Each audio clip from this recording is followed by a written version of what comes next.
Les lectures de ce dimanche sentent la fin de l'année liturgique et la fin du monde avant l'avènement de celui que Jésus appelle lui-même le Fils de l'homme, l'avènement du Christ lui-même.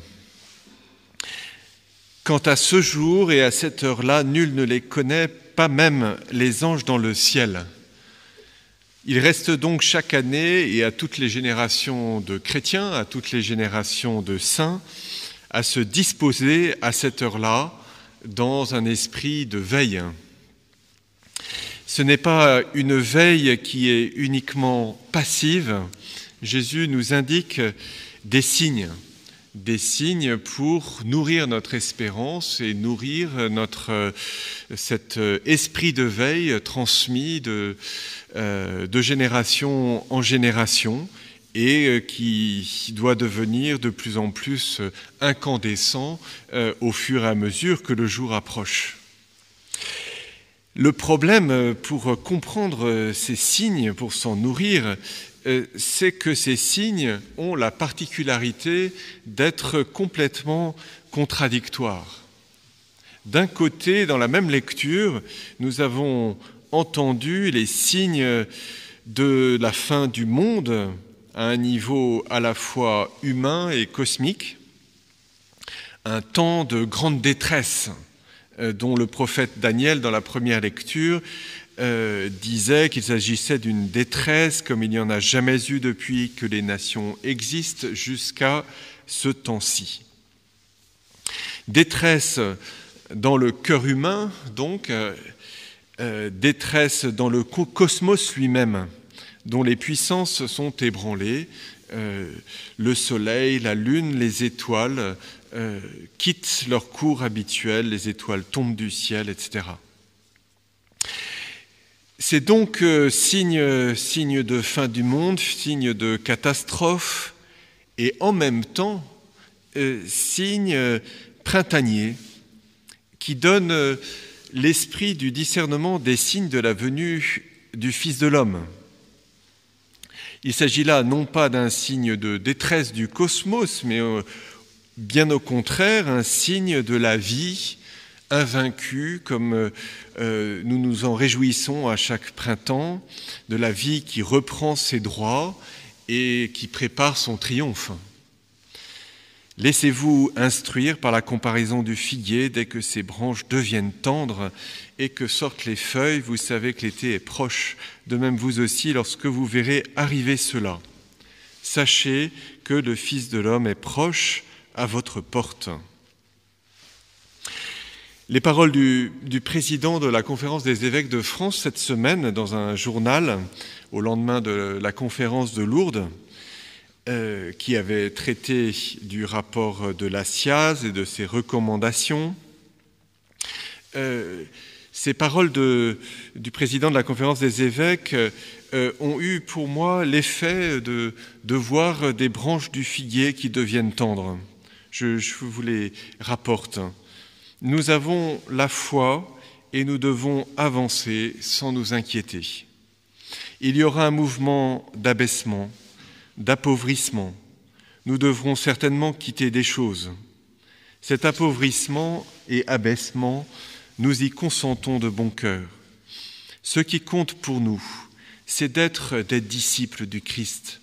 Ce n'est pas d'être des gardiens de l'Église. Parole étonnante de la part du président de la Conférence des évêques, gardien de l'Église s'il en est. À la question de savoir un autre endroit, de cette interview, s'il espérait que ces annonces, les annonces faites par les évêques, pourraient rétablir la crédibilité de l'Église, il a eu même les paroles suivantes. Il faudra du temps pour rétablir la crédibilité de l'Église, mais est-ce un objectif ?